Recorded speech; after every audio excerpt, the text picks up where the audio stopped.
Good afternoon. ધોરણ 9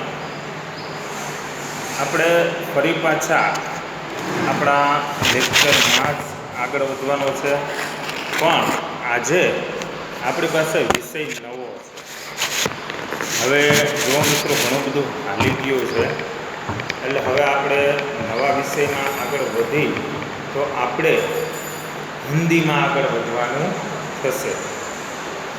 હિન્દી જે આપણે અત્યાર સુધી ચાલ્યું જ નથી એને જ લઈને આગળ વધી તો ખાસ તો મારે તમને હિન્દીના ચેપ્ટર વિશે જણાવવું કે હિન્દી મહત્ત્વનું છે. 2 સેમેસ્ટરમાં આપણે હિન્દી આવેલું છે અને 2 સેમેસ્ટરમાં હિન્દી આવેલું હોય તો પ્રથમ સેમેસ્ટરની અંદર આપણે હિન્દીમાં શું આવે છે. તો માની લ્યો કે હું અત્યારે તમને મારા મત અનુસાર એવું કહી શકું કે આપણે પ્રથમ ચેપ્ટર છે જેની અંદર આપણે 12 પાઠ પ્રથમ સત્રમાં આવે છે. હવે પ્રથમ જે 12 આપણા ઇન્ડેક્સમાં આપેલા છે, જેમાં આરાધના જે કાવ્ય છે, બીજી કહાની છે ન્યાય મંત્રી, ત્રીજો નિબંધ છે હજારી પ્રસાદ દ્વિવેદીનું क्या निराश हुए जाए, चौथું कर्ण का जीवन दर्शन एक खंड काव्य है, पांचवं स्वराज्य की नींव एक एकांकी है. ત્યારબાદ आगे हम देखेंगे. 1 मिनट के लिए आप ब्रेक ले.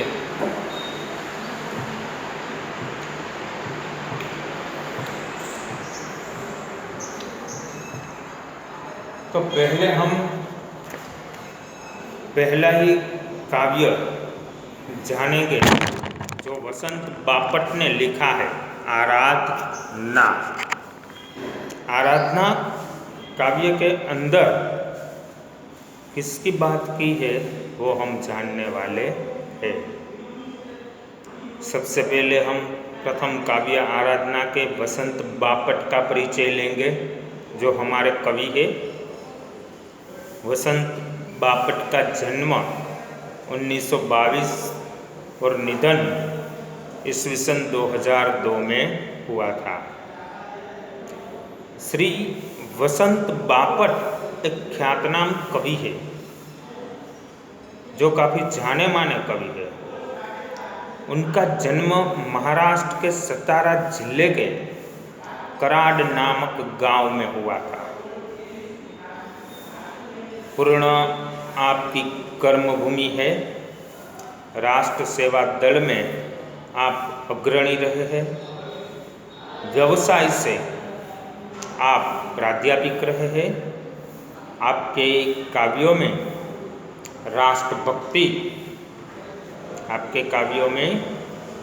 राष्ट्रभक्ति समाज जागरण एवं मानवीय संवेदनाएं व्यक्त हुई है.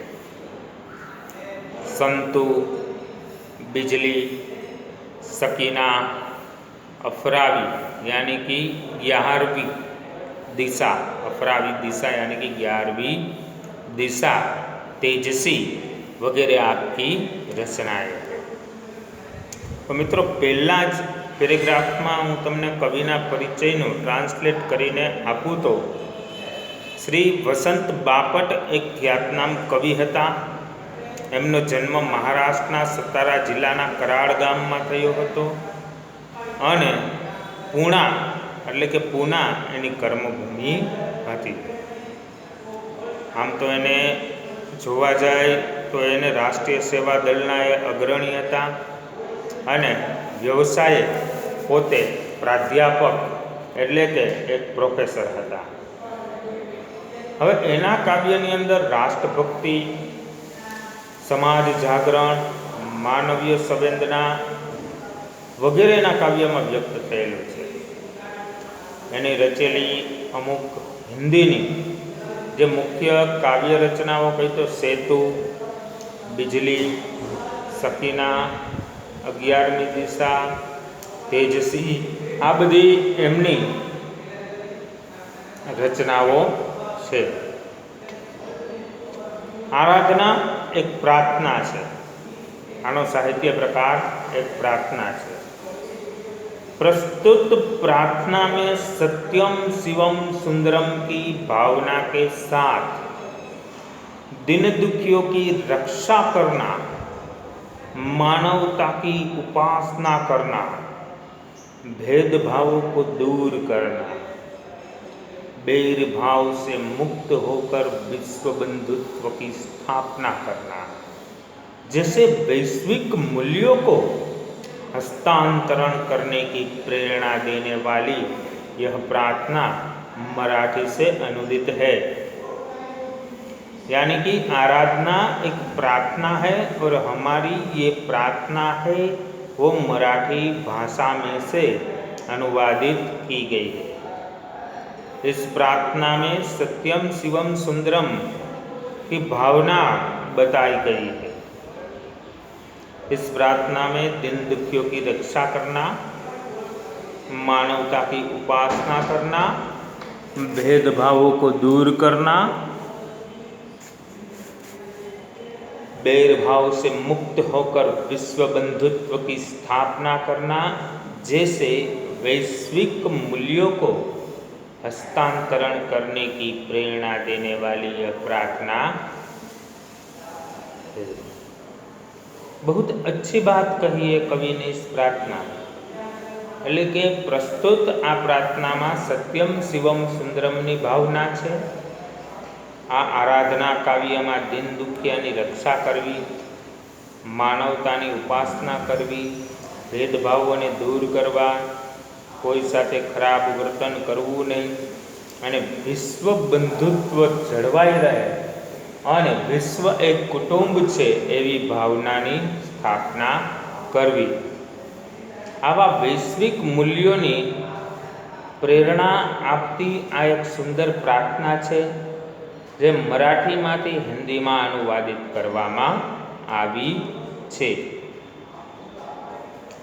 મિત્રો, સૌ પહેલાં હું તમારી સામે પ્રાર્થનાને સરસ શબ્દોમાં ગાઈશ, ત્યારબાદ તમને આમનું ટ્રાન્સલેટ અને અર્થ સહિત સમજાવીશ. બહુ સુંદર પ્રાર્થના છે. એનાથી હિન્દી ચેપ્ટર આપણું પહેલું જ શરૂ થાય છે. પ્રાર્થનાની શરૂઆત કંઈક આવી રીતે થાય છે. દેહ મંદિર ચિત્ત મંદિર એક ही है प्रार्थना, सत्य सुंदर मांगल्य की नित्य हो आराधना.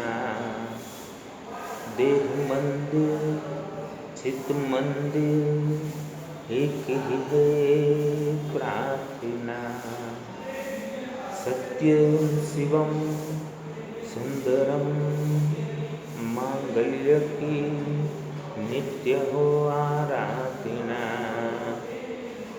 दुखियारों का दुख चाहिए है यही मनोकामना, वेदना हो फर्क पाने जगाए संवेदना.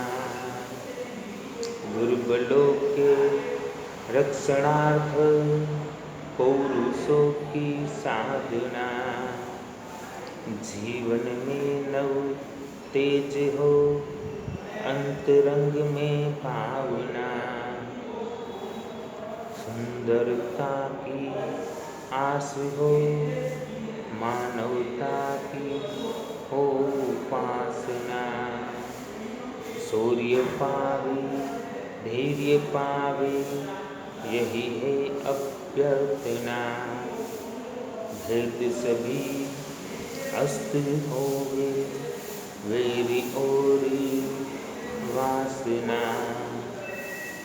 मानवों की एकता की पूर्ण हो कल्पना. मुक्त हम चाहे एक ही बंधुता की कामना. देह मंदिर चित मंदिर एक ही है प्रार्थना, सत्य सुंदर मांगल्य की नित्य हो आराधना। તો મિત્રો, આ પ્રમાણે આપણી સામે ખૂબ સરસ પ્રથમ કાવ્ય મૂક્યું છે. પ્રથમ કાવ્યની અંદર સરસ હિન્દીમાં સમજાવવામાં આવ્યું છે. હવે આપણે એને અર્થ સહિત ગુજરાતીમાં ટ્રાન્સલેટ કરીને સમજશું. 1 મિનિટનો બધા બ્રેક લેશે.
સોરી મિત્રો, એક બુક નહોતી જે લેવા ગયો હતો, એના કારણે તમારે વચ્ચે થોડું સ્ટોપ રહ્યું.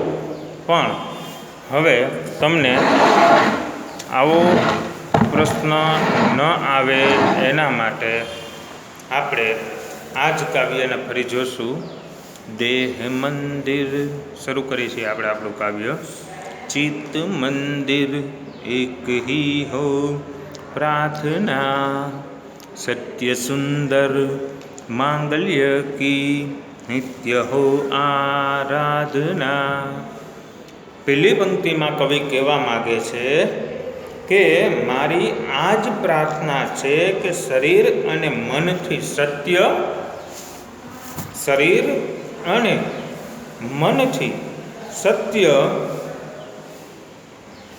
શિવ અને સુંદરની આરાધના થાય છે. લોકો સત્યને માર્ગે ચાલે, તેમના મનમાં સુંદર વિચારો આવે અને સૌ એકબીજાના હિતનો વિચાર કરે. પહેલી પંક્તિમાં કવિ આ પ્રમાણે સમજાવે છે. જેમ કે તમારી સામે અત્યારે પહેલી જ પંક્તિ મૂકી છે કે દેહ મંદિર ચિત્ત મંદિર એક હી હૈ પ્રાર્થના, સત્ય સુંદર માંગલ્ય કી નિત્ય હો આરાધના. એટલે મારી આ જ પ્રાર્થના છે કે શરીર અને મનથી સત્ય, શિવ અને સુંદરની આરાધના થાય, લોકો સત્યને માર્ગે ચાલે, તેમના મનમાં સુંદર વિચારો આવે અને સૌ એકબીજાના હિતનો વિચાર કરે. બીજું, દુખિયારો કા દુઃખ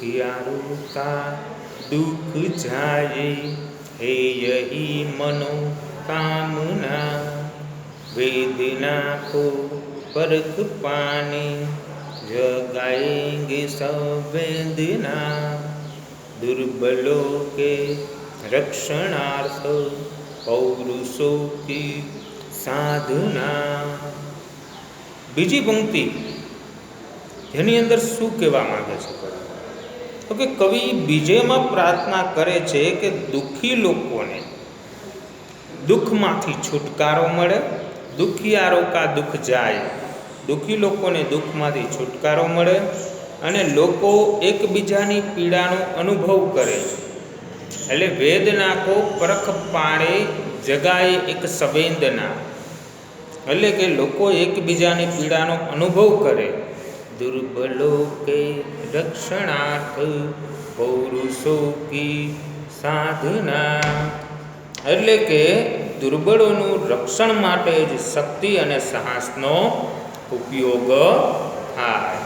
તો બીજી પંક્તિમાં આપણને સમજાવે છે કે દુઃખી લોકોને દુઃખમાંથી છુટકારો મળે અને લોકો એકબીજાની પીડાનો અનુભવ કરે અને દુર્બળોના રક્ષણ માટે જ શક્તિ અને સાહસનો ઉપયોગ કરે. હવે આપણે ત્રીજી પંક્તિ જોઈએ. जीवन में नव तेज हो अंतरंग में भावना सुंदरता की आस हो मानवता की हो उपासना शौर्य पावी धैर्य पावे यही है अभ्यर्थना.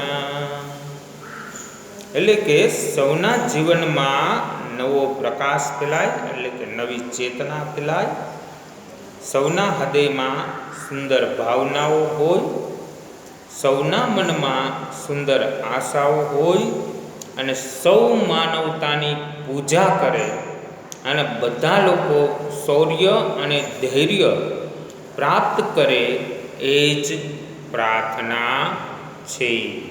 આવું ત્રીજી પંક્તિમાં કવિ વસંત બાપટ આપણને આ સમજાવે છે કે સૌના જીવનમાં નવચેતના ફેલાય, સૌના હૃદયમાં સુંદર ભાવનાઓ હોય, સૌના મનમાં સુંદર આશાઓ હોય અને સૌ માનવતાની પૂજા કરે અને બધા લોકો શૌર્ય અને ધૈર્ય પ્રાપ્ત કરે એ જ પ્રાર્થના છે. છેલ્લી પંક્તિ આપણે સમજશું. બહુ સરસ વાત કરી છે છેલ્લી પંક્તિની અંદર. ભેદ સભી અસ્ત હોવે વૈર ઓર વાસના માનવો કી એકતા કી પૂર્ણ હો कल्पना मुक्त हम चाह एक ही बंधुता की कामना भेद सभी अस्त होवे वैर और वासना मानवों की एकता की पूर्ण हो कल्पना मुक्त हम चाहे एक ही बंधुता की कामना. ચોથામાં કવિની ઈચ્છા છે કે મનુષ્ય વચ્ચેના બધા ભેદભાવ દૂર થઈ જાય.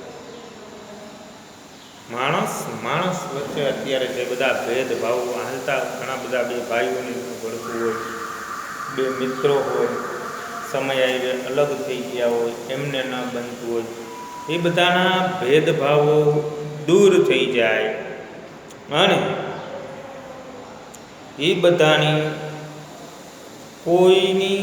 કોઈ સાથે દુશ્મનાવટ ન હોય અને લોકોની ખરાબ ભાવનાઓ નષ્ટ થઈ જાય તો સૌ મનુષ્ય એકતાનો અનુભવ કરે છે અને આપણે પણ સ્વતંત્રતા અને ભાઈચારાની કામના કરીએ છીએ. એટલે છેલ્લી પંક્તિમાં કવિની ઈચ્છા છે કે માણસ વચ્ચેના બધા ભેદભાવ દૂર થઈ જાય, કોઈને કોઈ સાથે કોઈ દુશ્મનાવટ ન રહે અને લોકોની ખરાબ ભાવનાઓ નષ્ટ થઈ જાય તો સૌ મનુષ્યો એકતાનો અનુભવ કરે અને આપણે સ્વતંત્રતા અને ભાઈચારાની કામના કરીએ છીએ. ઝડપથી આવજો બધા. તો છેલ્લામાં ભાઈચારાની ભાવના બતાવવામાં આવી છે. તો અહીં આપણું આ કાવ્ય પૂરું થાય છે. આપણે હવે આગળનું કાવ્ય જે જોવાનું છે. તો મિત્રો આગળનું કાવ્ય પહેલાં આપણે આના શબ્દાર્થ જોશું, ત્યારબાદ આપણે આપણા બીજા ચેપ્ટરમાં આગળ વધીશું. तो शब्दार्थ जो है तो प्रार्थना, प्रार्थना यानी कि निवेदन करना, भक्ति एवं श्रद्धापूर्वक ईश्वर की मांगना. दूसरा शब्दार्थ है मांगल्य, मांगल्य यानी कि मंगलकारी. तीसरा है नित्य, नित्य यानी कि निरंतर, प्रतिदिन, हर रोज. उसके बाद आराधना, आराधना यानी कि पूजा. उसके बाद वेदना, आराधना शब्द का अर्थ पूजा होता है. वेदना, वेदना कष्ट, पीड़ा, व्यथा वगैरह अर्थ हम कर सकते हैं. परख, गुण दोष को निश्चित करने की परीक्षा, उसे परख कहते हैं. संवेदना, अनुभूति और सहानुभूति. दुर्बल, कमजोर. साधना, उपासना. आराधना, अंतरंग, शरीर के भीतरी रंग यानी कि मन और मस्तक के रंग. आस यानी कि आशा, भरोसा, सहारा, कामना. मानवता, मनुष्यता. आसना, आराधना. धैर्य, धीरता, सब्र. अभ्यर्थना, अनुरोध, विनती. अस्त, ओजल, अंत, नास्त, समाप्त. बैर, दुश्मनी, शत्रुभाव. वासना, कामना. अब हम स्वाध्याय के प्रश्न देखते हैं. निम्नलिखित प्रश्नों के उत्तर एक एक वाक्य में दीजिए. कवि नित्य कैसी आराधना चाहते हैं? कवि नित्य ऐसी आराधना चाहते हैं जिसमें सत्य, सुंदर और मांगल्य की भावना हो. कवि किसकी मनोकामना चाहते हैं? कवि दुखी लोग दुखों से मुक्त हो ऐसी मनोकामना चाहते हैं. कवि दुर्बलों के रक्षणार्थ किसकी साधना चाहते हैं? कवि दुर्बलों के रक्षणार्थ पौरुष की साधना चाहते हैं. कवि किसकी अभ्यर्थना करते हैं? कवि सबके जीवन में नया प्रकाश आने की अभ्यर्थना करते हैं. कवि कैसी बंधुता की कामना करते हैं? कवि ऐसी बंधुता की कामना करते हैं जिसमें सब स्वतंत्र होकर भी भाईचारे की भावना से जुड़े रहे, ऐसी बंधुता की कामना करते हैं. मित्रों, दूसरे प्रश्न और दोनों पंक्तियों वो सब आपको करना है. होमवर्क में आपको शब्दार्थ और ये जो स्वाध्याय के 5 छोटे प्रश्न है एक एक वाक्य के, उसका होमवर्क आपको करना पड़ेगा. यहाँ से हम हमारे लेक्चर को विराम देते हैं. अगले लेक्चर में मिलते हैं. अस्तु.